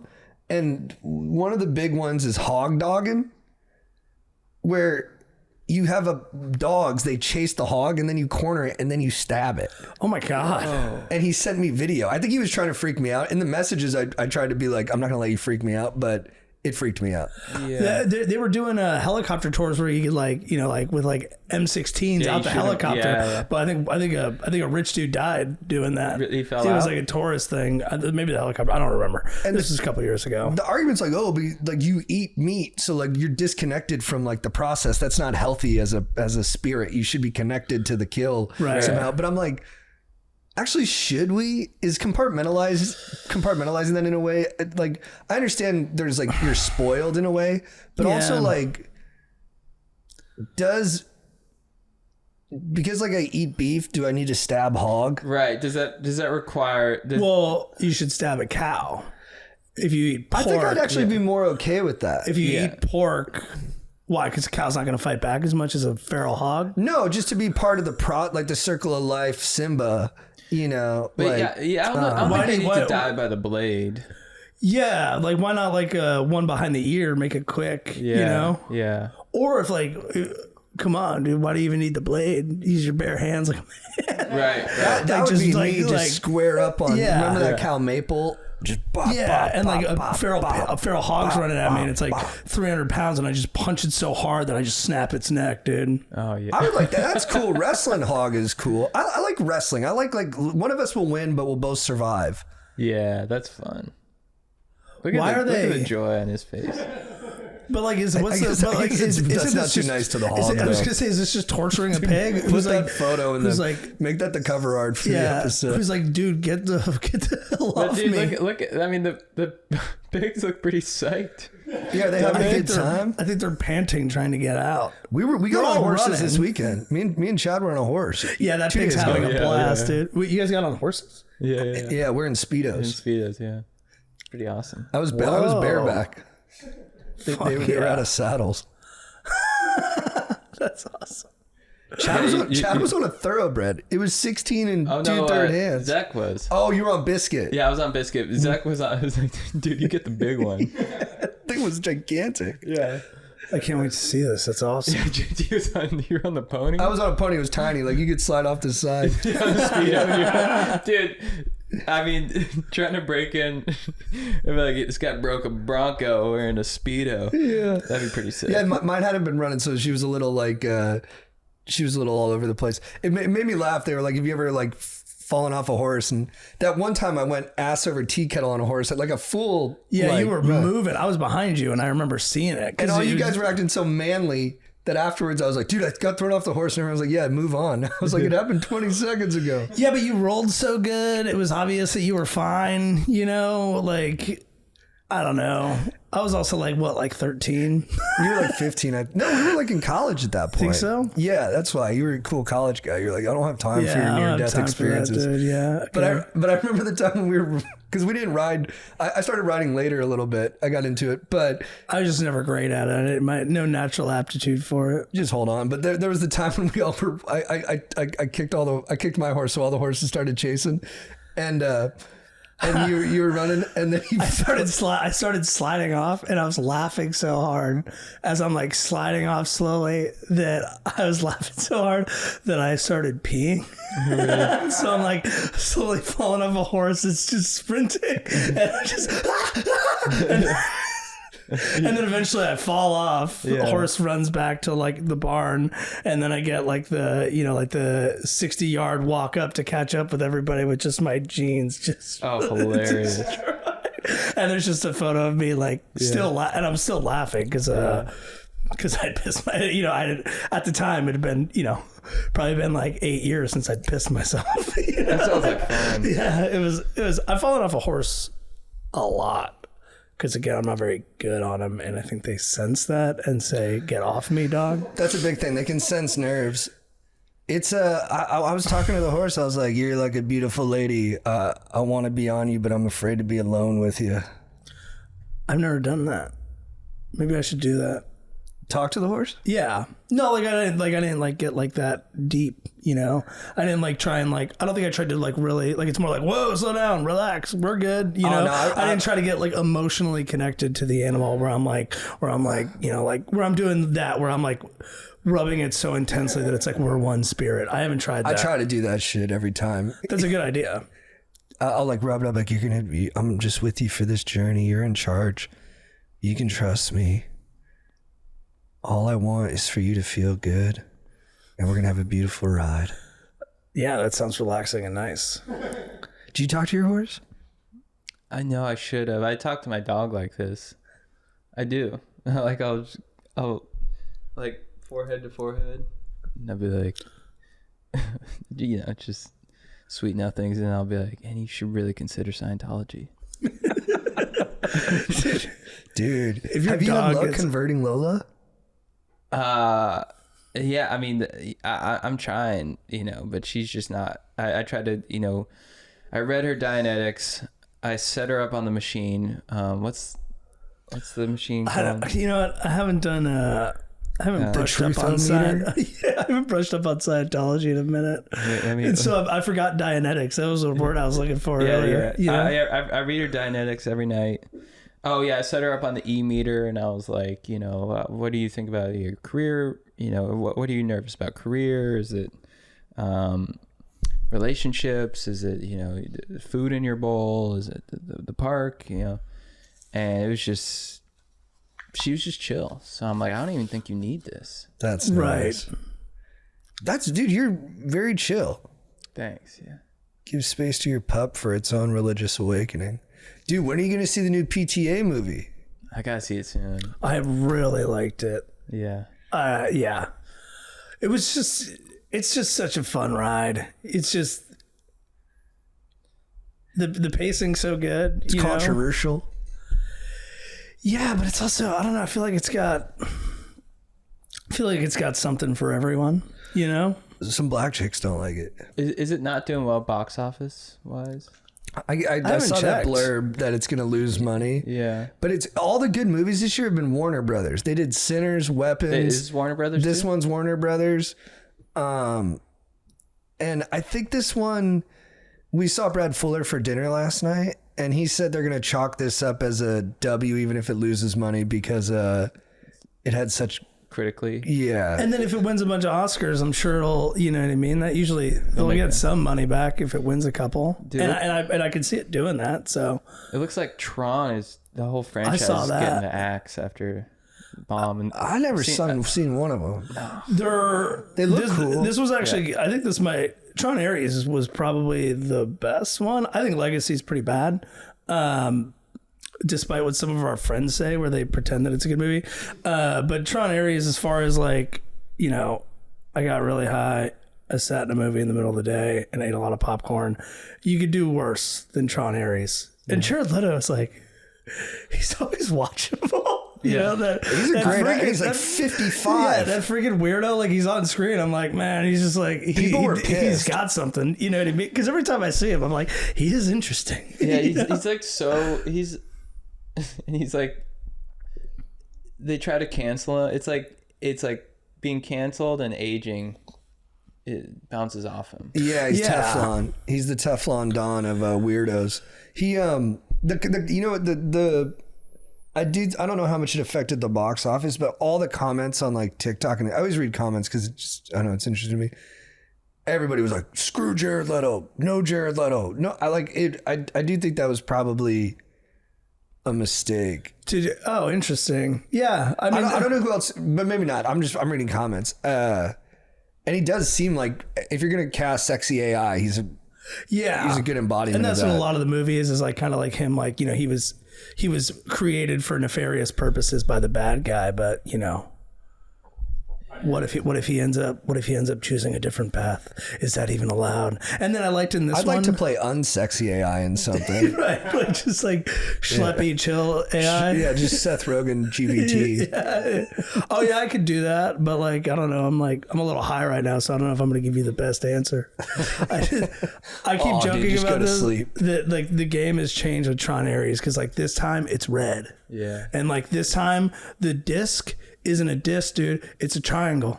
Oh. Yeah. So what's next, dude? The next Tron, it's going to be like green and they're going to be throwing rectangles at each other. Wow. Yeah. Those are big pivots. It's huge. And the way that this franchise is able to reinvent itself, you know, you could write a lot of bad papers about it. Oh, man.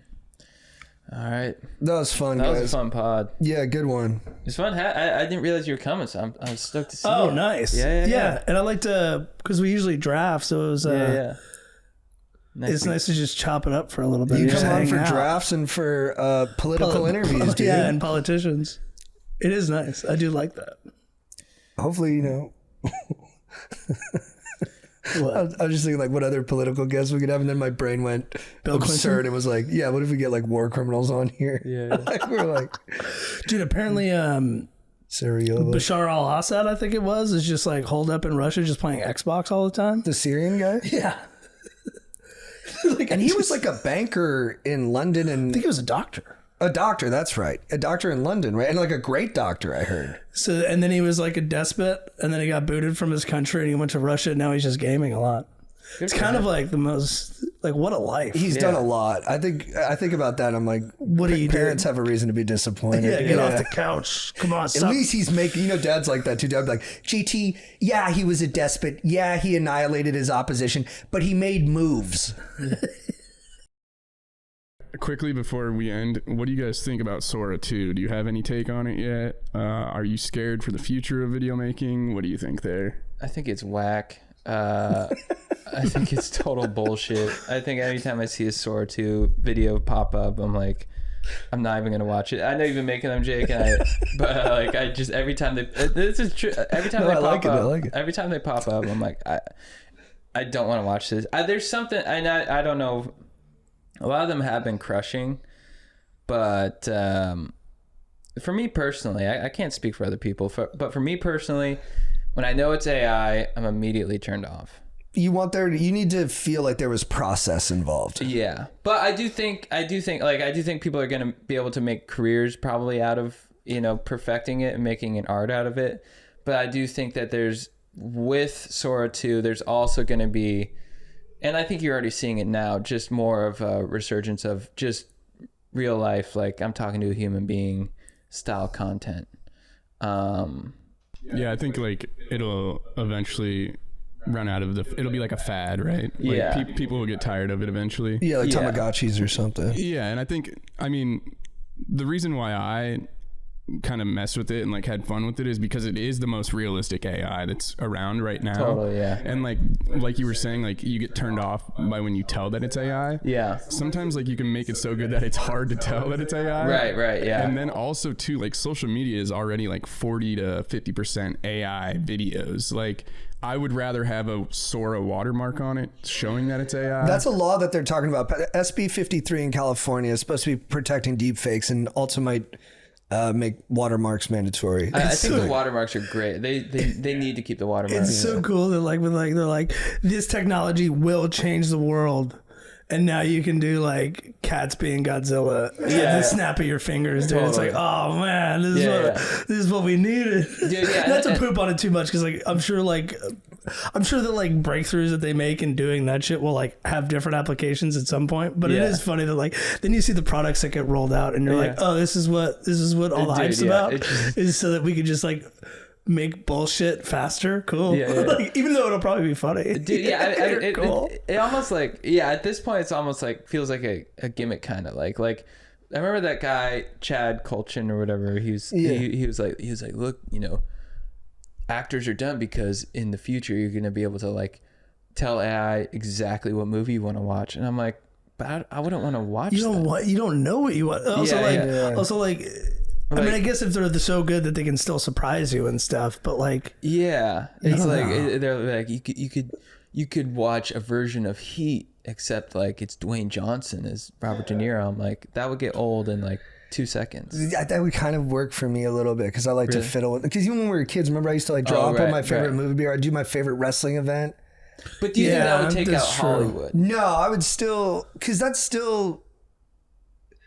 You still need that as like the foundation. Everything else is like tweaking on top of it. Right, because your fantasies were offshoots of real content things that you were watching and loving. Yeah. That makes sense. I'll have fun messing. Like I'll do like my dream NFL lineups and I'll work with ChatGPT to like tweak them and be like, oh, actually like Aaron Hernandez would have a better route skill set for the offense you're running than George Kittle, who does more like seam or flat routes. And I'm like, oh, that's interesting. Like I just like that stuff. Yeah. But I wouldn't be into that if football didn't exist. You need the real thing. You know what's crazy? ChatGPT, Sam Altman just announced that they're going to take off adult restrictions on ChatGPT, so you can now have ChatGPT create porn for you.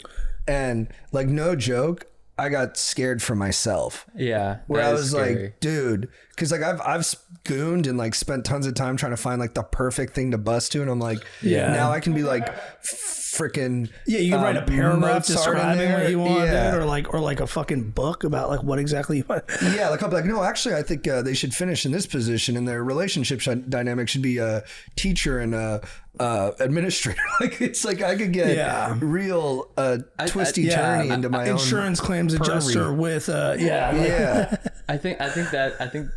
honestly I think the biggest thing AI is going to do is the porn. Like, oh, it's gonna be insane, dude. And then guys will have it talk dirty to them and stuff like that.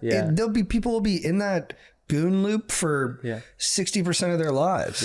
Well, I guess with like I think it was 4.0 where like they did an update and like it kind of like lost some of the personality and people were like, how could you do that? Like because I had like a relationship with it. And then so like when they released this, when he was like, he was like, more like what people liked about 4.0 is what he said, because it had, I'm not this deep in them. I use ChatGPT, but like, I don't like test the other ones. And like, I don't even see the difference between their models because I just use their basic one. And like, I didn't realize that like people were like, you know, getting attached to like the personality of it. Yeah. Yeah. Dude. No, I do like, mine definitely has a personality. It's kind of fun. I'll ask, I'll be like, dude, that's a great question, bro.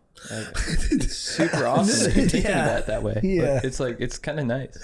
Yeah. Right. Like this sycophancy. Yeah. You know, yeah. Like, it's good job, dude. Yeah. But I'm trying to decide if I would be upset I would be surprised if somebody used me in porn. I wouldn't.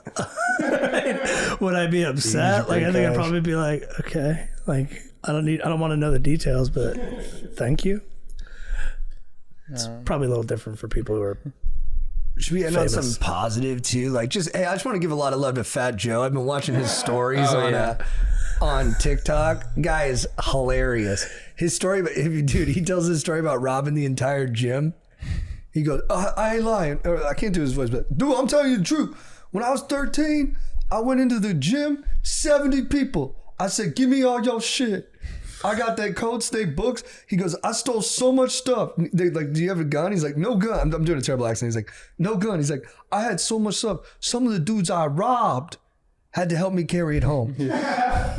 He's so funny. You said Paul said some clips. And it's like, well, you said to him, and then Paul started sending it to be like, JT. And like, they're always, the stories are outrageous. They're so funny. They're So crazy. And I don't even care if they're real because they're just amazing. Because if they're not real, he has a beautiful imagination. He's just a great storyteller. Totally. And if He's they are fish. real, then he's had like a crazy, like the most insane life. Yeah, he's a man. Anything else, guys? No? All right, that was fun, guys. That was nice.